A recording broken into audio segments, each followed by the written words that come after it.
Assalamualaikum warahmatullahi wabarakatuh. Sebelumnya, perkenalkan kami dari kelompok 6 yang beranggotakan saya sendiri, Fitria Nureska, dan teman saya, Sofia Isnaini, yang akan menjelaskan tentang administrasi dalam profesi keguruan. Yang pertama, pengertian administrasi pendidikan. Administrasi pendidikan seringkali disalahartikan sebagai semata-mata ketatausahaan pendidikan.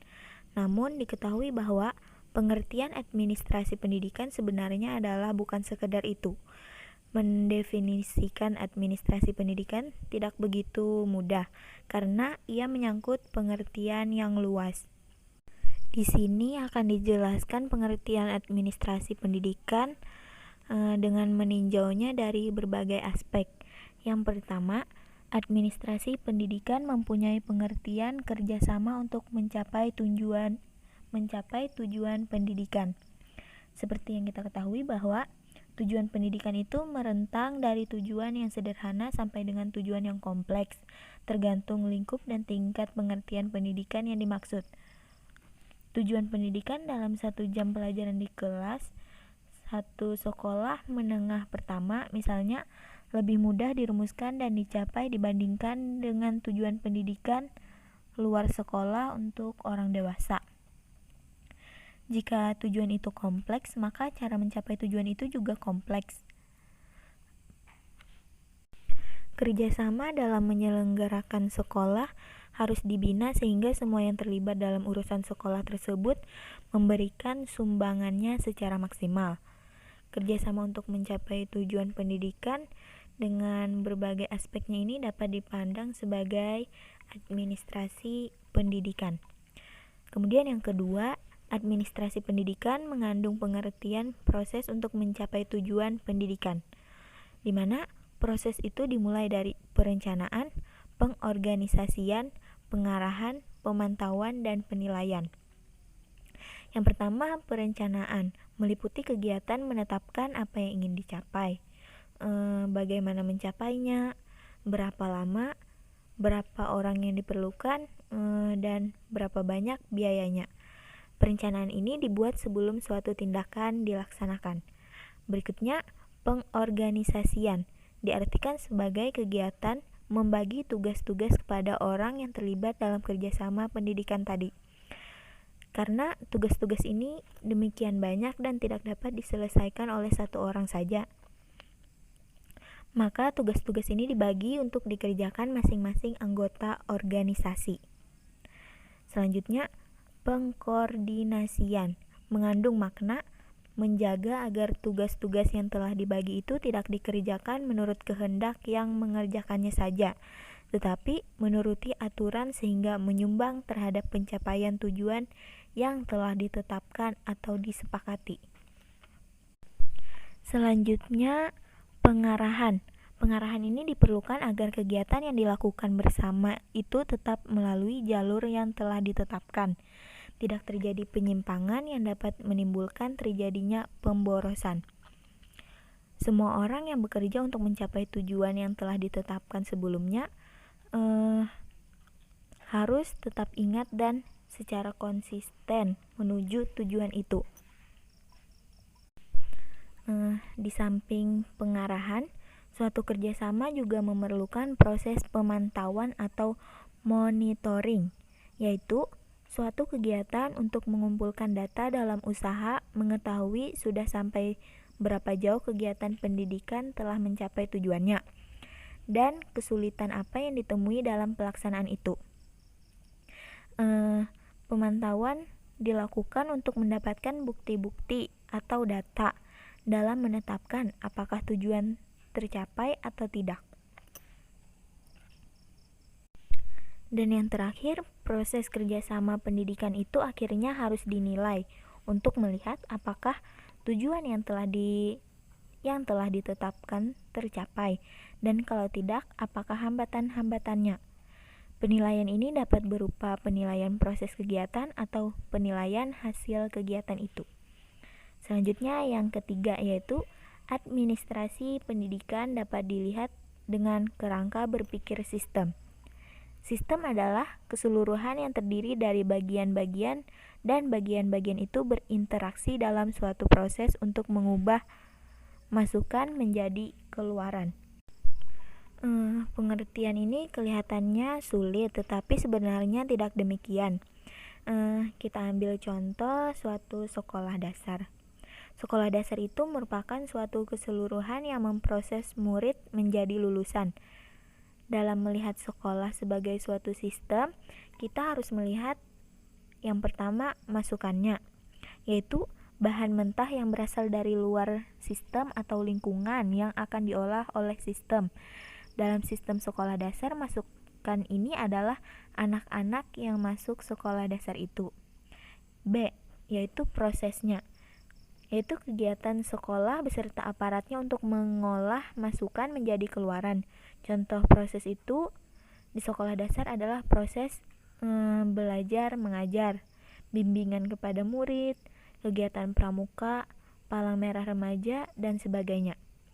Untuk melakukan proses ini harus ada sumber, baik tenaga, sarana, dan prasarana, uang maupun waktu. Sumber ini seringkali dinamakan masukan instrumental. Dan yang terakhir yaitu keluaran, yaitu masukan yang telah diolah melalui proses tertentu. Dalam hal ini contohnya yaitu berupa lulusan. Selanjutnya yang keempat, administrasi pendidikan juga dapat dilihat dari segi manajemen. Jika administrasi dilihat dari sudut ini, perhatian tertuju kepada usaha untuk melihat apakah pemanfaatan sumber-sumber yang ada dalam mencapai tujuan pendidikan sudah mencapai sasaran yang ditetapkan, dan apakah dalam pencapaian tujuan itu tidak terjadi pemborosan. Yang kelima, administrasi pendidikan juga dapat dilihat dari segi kepemimpinan. Administrasi pendidikan dilihat dari kepemimpinan merupakan usaha untuk menjawab pertanyaan bagaimana kemampuan administrator pendidikan itu. Dengan kata lain, bagaimana ia menggerakkan orang lain untuk bekerja lebih giat dengan mempengaruhi dan mengawasi, bekerja bersama-sama dan memberi contoh. Yang keenam, administrasi pendidikan juga dapat dilihat dari proses pengambilan keputusan. Setiap kali administrator dihadapkan kepada bermacam-macam masalah dan ia harus memecahkan masalah itu. Untuk memecahkan masalah tersebut diperlukan kemampuan dalam mengambil keputusan, yaitu memilih kemungkinan tindakan yang terbaik dan sejumlah kemungkinan tindakan yang dapat dilakukan. Yang ketujuh, administrasi pendidikan juga dapat dilihat dari segi komunikasi. Komunikasi dapat diartikan secara sederhana sebagai usaha untuk membuat orang lain mengerti apa yang kita maksudkan, dan kita juga mengerti apa yang dimaksudkan orang lain itu. Jika dalam kerjasama pendidikan tidak ada komunikasi, maka orang yang bekerja sama itu saling tidak mengetahui apa yang dikerjakan atau apa yang dimaui teman sekerjanya. Yang kedelapan, administrasi seringkali diartikan dalam pengertian yang sempit, yaitu kegiatan ketatausahaan yang intinya adalah kegiatan rutin catat-mencatat, mendokumentasikan kegiatan, menyelenggarakan surat menyurat dengan segala aspeknya, serta mempersiapkan laporan. Sebenarnya pengertian yang demikian tidak terlalu salah, karena setiap aspek kegiatan administrasi dengan pengertian tersebut selalu memerlukan kegiatan yang namanya pencatatan. Dari uraian tersebut menjelaskan pengertian administrasi pendidikan tanpa mengemukakan definisi dengan satu pengertian saja. Seperti yang telah disebutkan tadi, bahwa satu definisi saja tidak menjelaskan dengan pasti apa itu administrasi pendidikan, karena administrasi pendidikan ini mempunyai banyak muka atau dimensi. Administrasi pendidikan juga bisa ditinjau dari cakupannya, yaitu ada administrasi pendidikan pada satuan pendidikan seperti administrasi pendidikan sekolah dasar, sekolah menengah, perguruan tinggi, serta kursus-kursus. Dan ada pula administrasi pendidikan yang dilihat dari cakupan wilayah, yaitu tingkat kecamatan, kabupaten, provinsi, dan nasional. Selanjutnya, konsep administrasi pendidikan. Yang pertama, sistem pendidikan nasional. Definisi sistem pendidikan nasional itu dari Undang-Undang Republik Indonesia Nomor 2 Tahun 1989 tentang Sistem Pendidikan Nasional.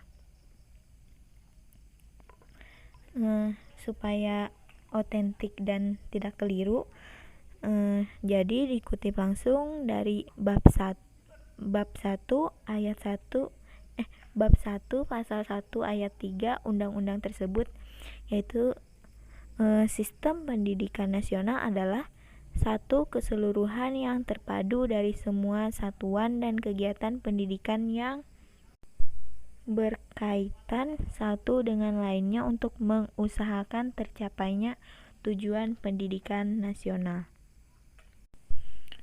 Dalam penjelasan undang-undang tersebut dikemukakan bahwa sebutan sistem pendidikan nasional merupakan perluasan dari pengertian sistem pengajaran nasional yang termaktub dalam Undang-Undang Dasar 1945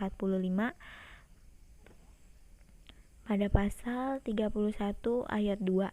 Perluasan ini memungkinkan Undang-Undang Nomor 2 Tahun 1989 tidak membatasi pada pengajaran saja, melainkan meluas kepada masalah yang berhubungan dengan pembentukan manusia Indonesia.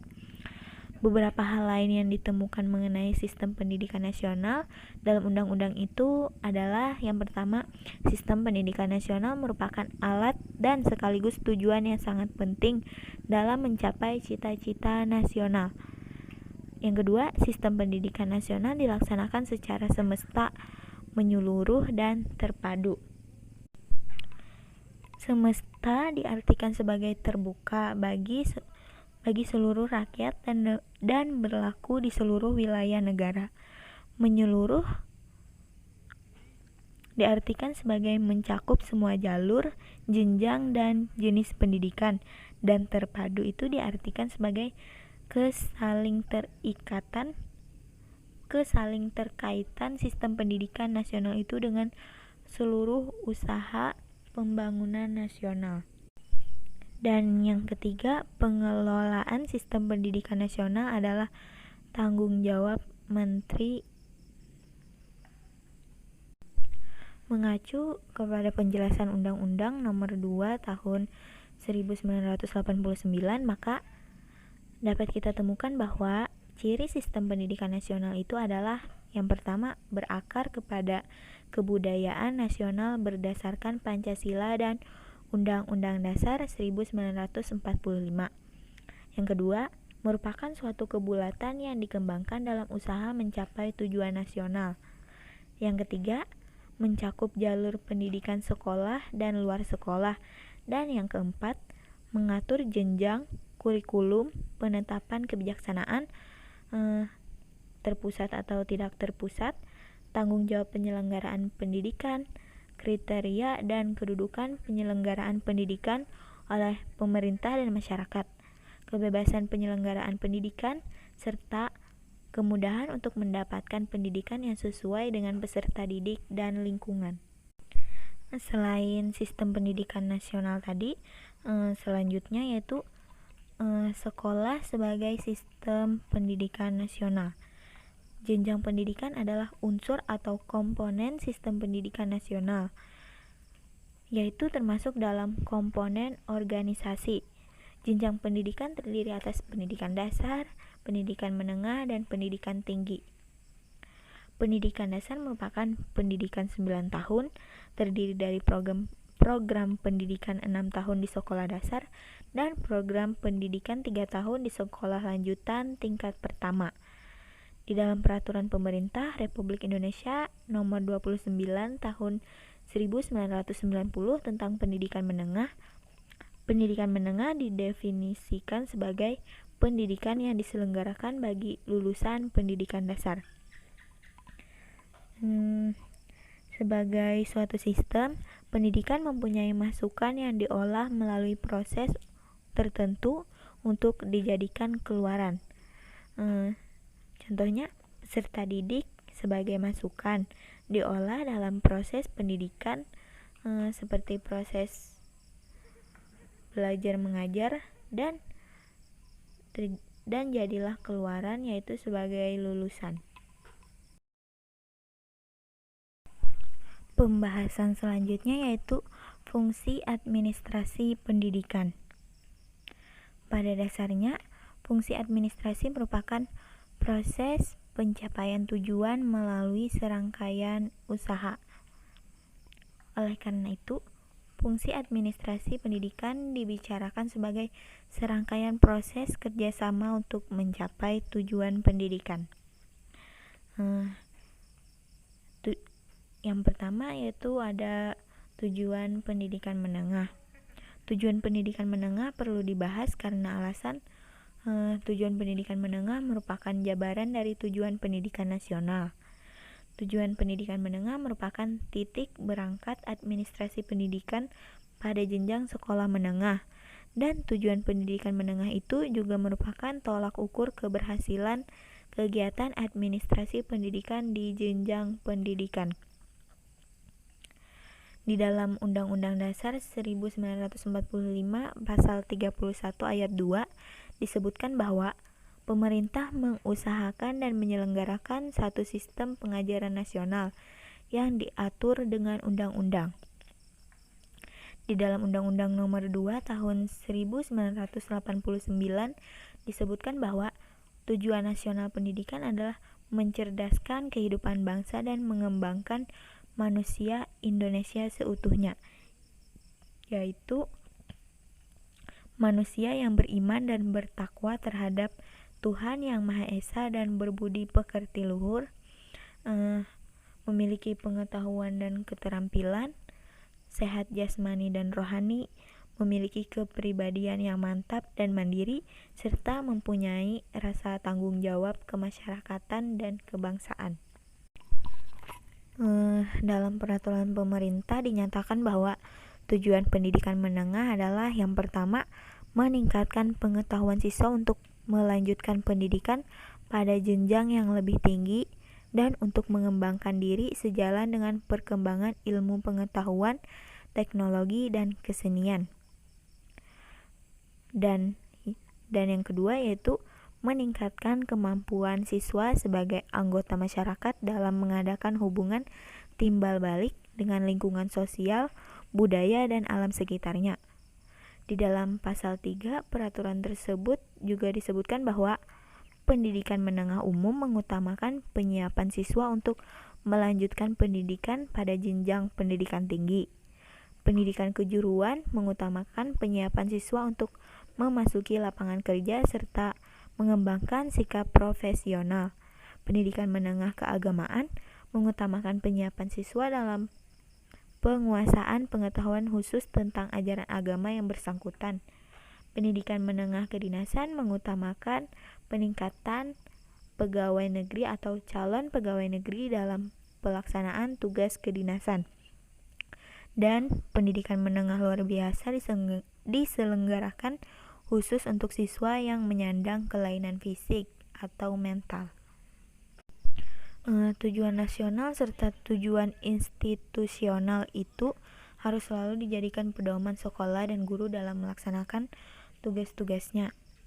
Untuk guru, tujuan tersebut perlu dijabarkan lagi ke dalam tujuan yang lebih sempit sehingga dapat dijadikan pedoman dalam mengajar. Yang kedua, proses sebagai fungsi administrasi pendidikan menengah. Agar kegiatan dalam komponen administrasi pendidikan menengah dapat berjalan dengan baik dan mencapai tujuan, kegiatan tersebut harus dikelola melalui suatu tahapan proses yang merupakan daur atau siklus yang dimulai dari perencanaan, pengorganisasian, pengarahan, pengkoordinasian, pembiayaan, pemantauan, dan penilaian. Yang pertama yaitu perencanaan. Perencanaan adalah pemilihan dari sejumlah alternatif tentang penetapan prosedur pencapaian serta perkiraan sumber yang dapat disediakan untuk mencapai tujuan tersebut. Yang dimaksud dengan sumber yaitu meliputi sumber manusia, material, uang, dan waktu. Dalam perencanaan, kita mengenal beberapa tahap, yaitu tahap identifikasi masalah, perumusan masalah, penetapan tujuan, identifikasi alternatif, pemilihan alternatif, dan elaborasi alternatif. Perencanaan pendidikan di pendidikan menengah dapat dibedakan atas beberapa kategori menurut jangkauan waktunya, timbulnya, besarnya, pendekatan, serta pelakunya. Menurut jangka waktunya, perencanaan di pendidikan menengah dapat dibagi menjadi perencanaan jangka pendek, yaitu perencanaan yang dibuat untuk dilaksanakan dalam waktu seminggu, sebulan, atau sampai 2 tahun. Perencanaan jangka menengah yaitu perencanaan yang dibuat untuk jangka waktu 3 sampai 7 tahun. Dan perencanaan jangka panjang yaitu perencanaan yang dibuat untuk jangka waktu 8 sampai 25 tahun. Kemudian menurut timbulnya, perencanaan dapat dibedakan atas perencanaan yang berasal dari bawah, misalnya mulai dari guru, kemudian kepala sekolah, kemudian kantor departemen tingkat 2, kemudian kantor wilayah departemen, kemudian departemen, dan yang berasal dari atas, misal dari pusat sampai kepada guru. Dari sudut besarannya, perencanaan dapat dibedakan atas perencanaan makro, yaitu perencanaan pada tingkat nasional atau tingkat departemen. Perencanaan meso, yaitu pada tingkat direktorat jenderal, direktorat atau provinsi sampai tingkat kantor departemen kecamatan. Dan perencanaan mikro, yaitu yang dilaksanakan pada tingkat sekolah atau kelas. Selanjutnya menurut pendekatannya, perencanaan dapat dibedakan menjadi perencanaan terpadu, yaitu perencanaan yang menyatukan semua sumber dalam rangka mencapai tujuan serta melihat penggunaan sumber itu dalam kaitannya dengan pengelolaan sekolah secara menyeluruh, dan perencanaan tercerai, yaitu hanya melihat sumber secara terpisah-pisah untuk tujuan tertentu. Dan yang terakhir menurut pelakunya, perencanaan dapat dibedakan atas perencanaan individual, yaitu yang dilakukan guru secara sendiri-sendiri, perencanaan kelompok, dan perencanaan lembaga, yaitu perencanaan yang berlaku dan dibuat oleh sekolah. Yang kedua yaitu pengorganisasian. Pengorganisasian di sekolah dapat didefinisikan sebagai keseluruhan proses untuk memilih dan memilah orang-orang, yaitu guru dan personel sekolah lainnya, serta mengalokasikan prasarana dan sarana untuk menjunjung tugas orang-orang itu dalam rangka mencapai tujuan sekolah. Termasuk di dalam kegiatan pengorganisasian adalah penetapan tugas, tanggung jawab, dan wewenang orang-orang tersebut serta mekanisme kerjanya sehingga dapat menjadi tercapainya tujuan sekolah itu. Siagian tahun 1985 mengemukakan prinsip pengorganisasian itu adalah yang pertama, organisasi itu mempunyai tujuan yang jelas. Yang kedua, tujuan organisasi harus dipahami oleh setiap anggota organisasi. Yang ketiga, tujuan organisasi harus dapat diterima oleh setiap orang dalam organisasi. Yang keempat, adanya kesatuan arah dari berbagai bagian organisasi. Yang kelima, adanya kesatuan perintah. Yang keenam, adanya keseimbangan antara wewenang dan tanggung jawab seseorang dalam melaksanakan tugasnya. Yang ketujuh, adanya pembagian tugas yang jelas. Yang kedelapan, struktur organisasi permanen. Yang kesembilan, adanya jaminan terhadap jabatan-jabatan dalam organisasi itu. Yang kesepuluh, adanya balas jasa yang setimpal yang diberikan kepada setiap anggota organisasi. Dan yang ke-11, penempatan orang yang bekerja dalam organisasi itu hendaknya sesuai dengan kemampuannya. Selanjutnya yang ketiga yaitu pengarahan. Pengarahan diartikan sebagai suatu usaha untuk menjaga agar apa yang telah direncanakan dapat berjalan seperti yang dikehendaki. Menurut Suharsimi Arikunto pada tahun 1988 memberikan definisi pengarahan sebagai penjelasan, petunjuk, serta pertimbangan dan bimbingan terhadap para petugas yang terlibat, baik secara struktural maupun fungsional agar pelaksanaan tugas dapat berjalan dengan lancar. Selanjutnya yang keempat, pengkoordinasian. Pengkoordinasian di sekolah diartikan sebagai usaha untuk menyatupadukan kegiatan dari berbagai individu atau unit di sekolah agar kegiatan mereka berjalan selaras dengan anggota atau unit lainnya dalam usaha mencapai tujuan sekolah. Usaha pengkoordinasian dapat dilakukan melalui berbagai cara seperti melaksanakan penjelasan singkat atau briefing, mengadakan rapat kerja, memberikan petunjuk pelaksanaan dan petunjuk teknis, dan memberikan balikan tentang hasil suatu kegiatan. Yang kelima yaitu pembiayaan. Pembiayaan sekolah adalah kegiatan mendapatkan biaya serta mengelola anggaran pendapatan dan belanja pendidikan menengah. Kegiatan ini dimulai dari perencanaan biaya, usaha untuk mendapatkan dana yang mendukung rencana itu, penggunaan serta pengawasan penggunaan anggaran tersebut. Selanjutnya yang terakhir, yang keenam, penilaian. Dalam waktu-waktu tertentu, sekolah pada umumnya atau anggota organisasi sekolah seperti guru, kepala sekolah, dan murid pada khususnya harus melakukan penilaian tentang seberapa jauh tujuan yang telah ditetapkan tercapai, serta mengetahui kekuatan dan kelemahan program yang dilaksanakan. Secara lebih rinci, maksud penilaian adalah untuk memperoleh dasar bagi pertimbangan apakah pada akhir suatu periode kerja, pekerjaan tersebut berhasil, menjamin cara bekerja yang efektif dan efisien, memperoleh fakta-fakta tentang kesukaran-kesukaran dan untuk menghindarkan situasi yang dapat merusak, serta memajukan kesanggupan para guru dan orang tua murid dalam mengembangkan organisasi sekolah.